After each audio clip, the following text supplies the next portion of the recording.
एकतर माशेलकर समितीचा रिपोर्ट काल आला असतो, त्या मी परत जात नाही. पण ज्यावेळी उद्धव ठाकरे मुख्यमंत्री होते त्यावेळी महाराष्ट्रामध्ये उर्दू भवनची घोषणा झाली. का हो, महाराष्ट्रामध्ये मुंबईमध्ये ज्या महापालिकेमध्ये वर्षानुवर्ष उद्धव ठाकरे यांची सत्ता आहे त्या महापालिकेमध्ये मराठी शाळांची दुरावस्था दिवसेंदिवस खराब होत होती. संख्या कमी होत होती, शाळांची संख्या कमी होतीये, विद्यार्थी कमी होत आहेत. उर्दू भवनाची घोषणा उद्धव ठाकरेंना करावीशी वाटली, पण प्रत्यक्षामध्ये मराठी शाळांसाठी काही करावं असं वाटलं नाही. 10-15 वर्षापूर्वी मुंबईमध्ये महापालिकेच्या 400 पेक्षा अधिक शाळा होत्या, त्या आता 280 पेक्षाही कमी होत आल्या. 4 शाळा बंद कराव्या लागतात, 4 शाळा एकत्र कराव्या लागतात.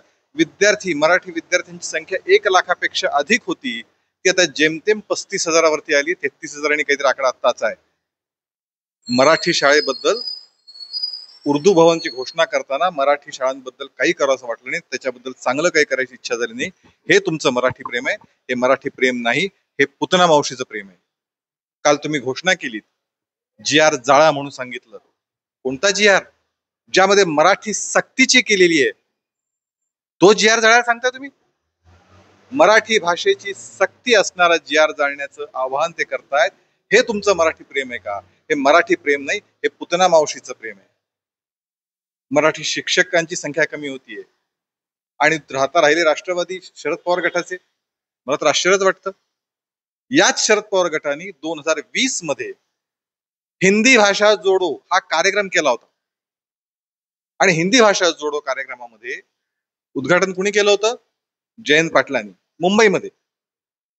आणि हेच जयंत पाटील काल पत्रक काढून या मोर्चामध्ये मराठीसाठीच्या मोर्चात सहभागी व्हा, हिंदी विरोधी मोर्चात सहभागी व्हा, अशा प्रकारची भाषा वापरतायत. महाराष्ट्रात मराठी आहेच, मराठी सक्तीचीच आहे, पण या निमित्ताने राजकारण करून स्वतःची जागा मिळवण्याचा प्रयत्न करतायत. लोक एवढी दुधखोळी नाहीत.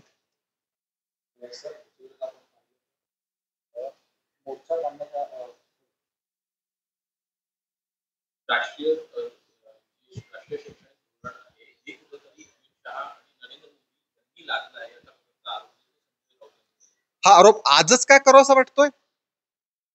खरं म्हणजे इतके स्वाभिमानी मराठीचे उद्धव ठाकरे होते खरंच, तर त्या माशेलकर समितीने अहवाल आल्या जाहीरपणे का नाही सांगितलं त्यांनी की आम्ही याची अंमलबजावणी करणार नाही? इथे मेट्रोसाठी, मुंबईकरांच्या सेवेसाठी, मुंबईकरांच्या सुविधेसाठी असणारी मेट्रो अडवताना उद्धव ठाकरे त्यावेळी मात्र केंद्राच्या विरोधात जाऊन भूमिका घेत होते. मात्र मराठीचा मुद्दा होता, महत्वाचा मुद्दा होता, त्यावेळी का नाही घेत? त्यावेळी उद्धव ठाकरेंनी भूमिका का नाही घेतली? आजच त्यांना केंद्रात लादलं असा साक्षात्कार कसा झाला? हे मगरीचे अश्रू आहेत. हे पुतना मावशीचं मराठीबद्दलचं प्रेम आहे. त्यावेळी कुणीही लादली नव्हती. या सगळ्या देशातल्या सर्व विचारवंतांनी एकत्र येऊन हा अहवाल तयार केला. माशेलकरांची समिती नेमली कोणी सांगा मला? उद्धव ठाकरेंनी नेमली. माशेलकर समितीचे सदस्य कोण कोण होते? मुणगेकर होते, थोरात होते. हे कुणी नेमले होते? हे उद्धव ठाकरे सरकारने नेमले होते. मग असं असताना समिती नेमली तुम्ही, त्या समितीचा अहवाल कॅबिनेटमध्ये घेतला कोणी? तुम्ही. त्या कॅबिनेटमध्ये त्याच्यावरती अंमलबजावणीसाठी गट करायचं ठरलं, कुणी ठरवलं? तुम्ही ठरवलं. आणि मात्र लादलं कुणी? मात्र अमित शाह मोदींनी. मला असं वाटतं हा खोटेपणा बंद केला पाहिजे संजय राऊत यांनी आणि वस्तुस्थिती बघितली पाहिजे.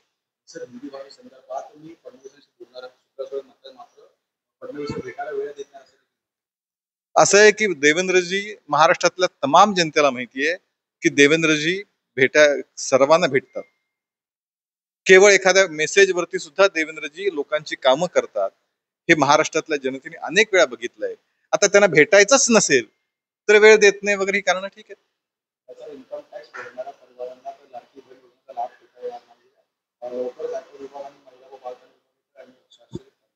मला असं वाटतं की या योजनेचा हेतूच मुळात समाजामध्ये जे शेवटच्या वर्गात विकासापासून वंचित आहेत अशा महिलांसाठी आहे की जो समाजाच्या शेवटच्या घटकापर्यंत आहे. त्यामुळे अशा योजना, सामाजिक योजना प्रामुख्याने समाजातल्या शेवटच्या घटकांपर्यंत त्यांचं राहणीमान उंचावावं यासाठी अशा योजना असतात. त्यामुळे तशा पद्धतीने काही निर्णय होत असेल तर ते लक्ष घेण्यासारखं. निवडणुकीच्या काळामध्ये मात्र सगळ्यांना सरसकट हे खरं तर पैसे त्यावेळी सुद्धा ज्यावेळी योजना आणली त्यावेळी सुद्धा नियम निकष हे लावलेलेच होते. त्यामुळे अचानक आज काहीतरी केलं असं मला वाटतं. पण त्यावेळेस नियम न बघता सगळ्यांना पैसे दिले असं असं आहे की समजा जर तसं तसं माहित नाही तसं झालंय की नाही, पण तसं झालं असेल तर चूक दुरुस्त करावी लागेल, त्याला काय.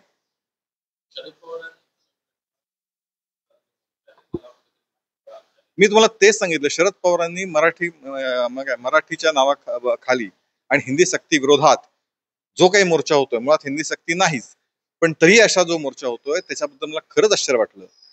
2020 मध्ये या शरद पवार गटाने मुंबईमध्ये हिंदी भाषा जोडो अभियान घेतलं होतं आणि या हिंदी भाषा जोडो अभियानचं उद्घाटन जयंत पाटील यांनीच केलं होतं, त्यांचे अध्यक्ष, आणि आज तेच पत्रक काढतायत.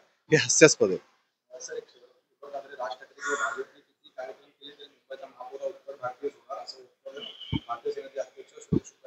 नाही नाही, कुणी काय विधान करावंच नाही. महाराष्ट्रातली मुंबईची जनता महापौर निवडते. त्या मुंबईचा महापौर कोण होणार हे मुंबईतल्या जनतेला हवंय, तो महापौर होईल. ते म्हणतात की उत्तर भारतीयांची संख्या सर्वाधिक जास्त आहे, त्यामुळे यावेळेस उत्तर भारतीयाचाच होणार. मी तुम्हाला पुन्हा सांगतो की महाराष्ट्रामध्ये मुंबईमध्ये मराठीच महापौर होईल, यात शंका बाळगायचं कारण नाही.